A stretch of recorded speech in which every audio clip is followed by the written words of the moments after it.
Hello once again, everyone. I thought I'd come and make a little request from people.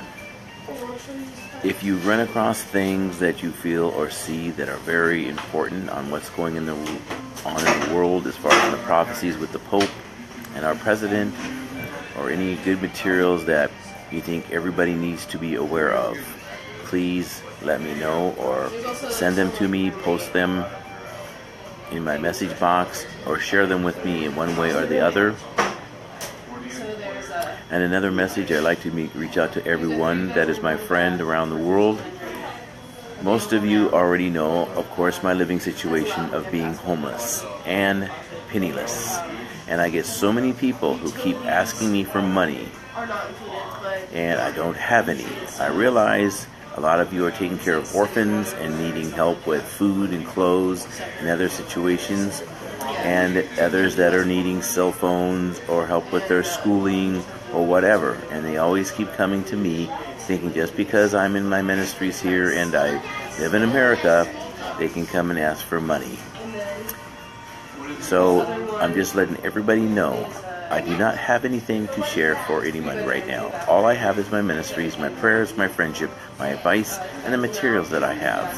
When God blesses me with the money that He has coming to me, and you see me and announcing that I'm going to Africa and other places, then I'll be in a better position to set up funds to different locations to help my friends that I have on here with their orphans, their ministries, churches, schools, things like that need to be done. But until then, don't put the pressure on me and keep asking me, because I can't help you right now. Only God can. So pray to God. Pray to God for Him not only to help your ministries and where you are, but pray that He helps get me the blessings that He has coming, so that I will be able to go out and do His work in person by being able to go to Africa, Pakistan, India, Philippines, all these places that I've made friends during the time that I've been here with my ministries on Facebook. Part of the reason that I'm making all these friends around the world, not only to help you spiritually with your spiritual food of the things that I'm sharing here on my Facebook to help increase your knowledge in the gospel, your relationship with God, and bring all of us Seventh-day Adventists together and stand strong so that we can get the message spread to the world in these last days, because we can see by the prophecies what the Pope is doing, creating one world power, one world church, and even our president or our general conference leaders are going and hooking up with the Pope at the embassy and getting involved and wanting to sign the treaty with him.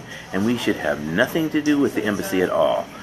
Not even come close, let alone go up there and shake hands with the Pope, promising we're going to sign a treaty. So God already said in the Bible that there's going to be people that He is going to bring His wrath down upon, those who have fallen from the church, like those leaders, pastors, churches that have broken apart from our main church, that are called the Seventh-day Adventist Movement or the Seventh-day Adventist Reformed. These are just moderated churches pulling off to do their own thing, but keeping a little truth in it to deceive people. That's what the Pope is doing right now. Not the Pope, but the devil, as far as placing devil's agents, Illuminati, people into our churches as elders, pastors, and other members to come in and deceive us. Not us, but people.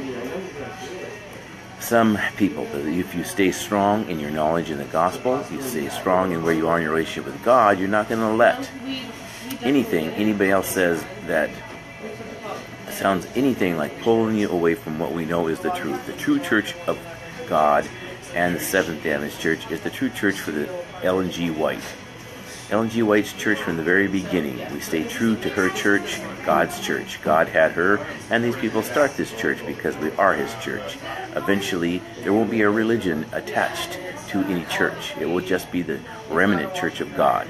Just like my ministries is called Seal of God's Remnant Church Ministries. The seal of God, of course, is His Sabbath, His covenant between us and Him.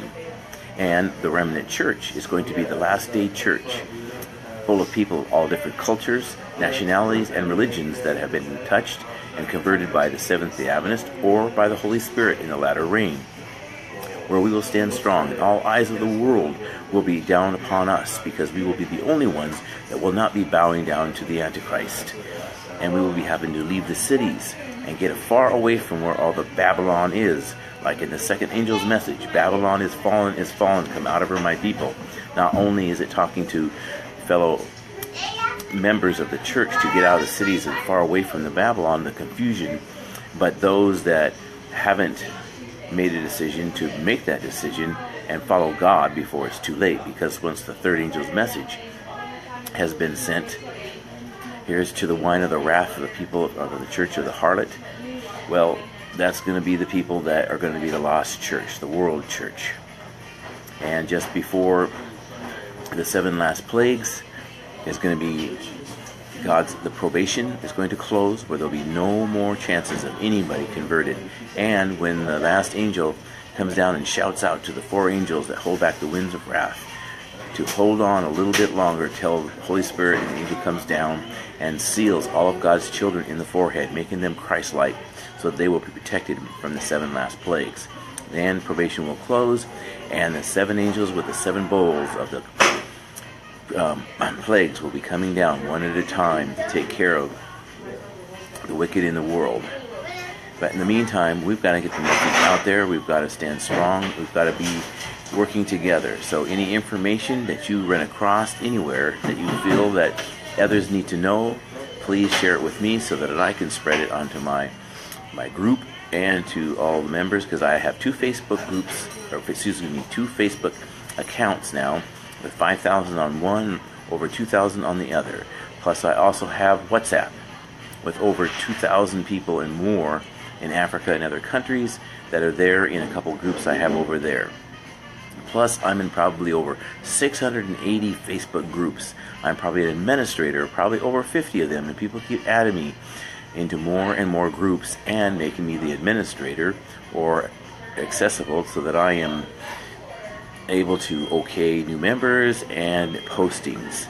So you can see why I am so busy, jumping around from one account to the other, trying to keep up with everybody's messages. So if it takes a little while before I get back to you, just be patient. I try to get back to everyone that has sent me a message. I try to get the devotions shared to everyone that I can, into all of the groups, as well as individual messengers, especially those, if you keep in communication with me and stay at the top of my list, then you have a better chance of getting that devotion.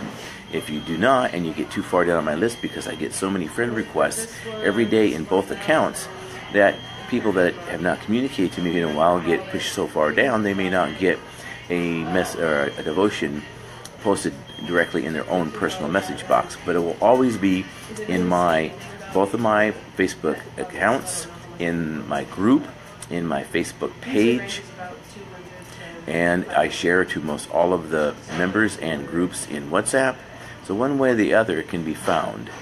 And if you don't see it, then just come to me telling me you want it there, or say hi, and I will post it into your message box. But I just want all these things to be made aware of, so that we can keep everybody informed, because everything is happening too fast with what our president just signed a deal about with the freedom of religious speech, of trying to connect everybody, which means that pretty soon the Protestant part is all going to be gone. There's not going to be no more Protestants, only the Roman Catholic power. And I bet you within this next year, the Pope will be finished with creating the one world power, one world church, church and state, just like they had over 2,000 years ago. And then the demon Antichrist will be showing his face. And when that happens, we know that the Sunday law is going to be passed along with the Pope and our president, first here in the States and then around the world. And they're also talking about building the third temple. They have the land and the property there in Jerusalem. And once that happens, probably that's where the Antichrist is going to rule from. But all this information can be shared in keeping up with the information in the day going on in the world, so that we are kept aware. Because in Ellen G. White's writings, in the Last Day Events, she makes us very aware of all the little details of the things that are going to be happening in these last days. And the more aware you are, the more knowledge you have of what's going to be happening, the more prepared you're going to be on what you're going to need to be doing and the decisions you're going to need to be making with your life, because our jobs, our families, all these things soon are going to be threatened. And it's going to come to that point where we're going to have to run far from the cities and all the confusion and destruction and evil that's going to be happening in the world. And God will be taking care of us. He will make sure that we are fed, we have water, and all of these things. And with what I've been learning here while living on the streets, it has helped me to learn to adapt. So I've had to sleep at all different kinds of places, wherever I could find a place to lay my head, and taken care of for food and otherwise. God has been preparing me and helping me to adapt. He's been providing for me through people, through friends in my Facebook, through people that where I am here on the streets, at the McDonald's, at the Safeway store. They take care of me, so I always am kept fed. And I have a friend who helps me find a place that's vacant, a house where I can sleep, and find a place where I'm out of the weather, where I can make my bed at night. Either way, hopefully this is also going to be coming to an end here very soon, when God's going to be time for me to move forward. And when that happens, then I can finally get off the streets and move on to the next part of my journey. And during all this time, I've been writing my story and my testimony of all the things that I've been going through, all the things that have been happening, all the details, and all what God has been doing with me, for me, and through me during the time that I've been homeless on the streets, showing His glory. And soon all those that didn't believe what I'm doing here, why I'm here, how come I'm homeless, how come I don't have a family, all of these things, soon will all be known. God already has a little woman already picked out for me, for my future wife, and she's going through her trials, and when time is right, we will be together. And when that happens, we will get married, and then we'll be off to Africa to start building church complexes, orphanages attached to them, a building for the elderly and widowed, schools for the poor children, medical facilities, and much more. Anyway, just keep in touch, keep informed, and you all have a blessed day or night wherever you happen to be. Take care, and God bless. Until the next time.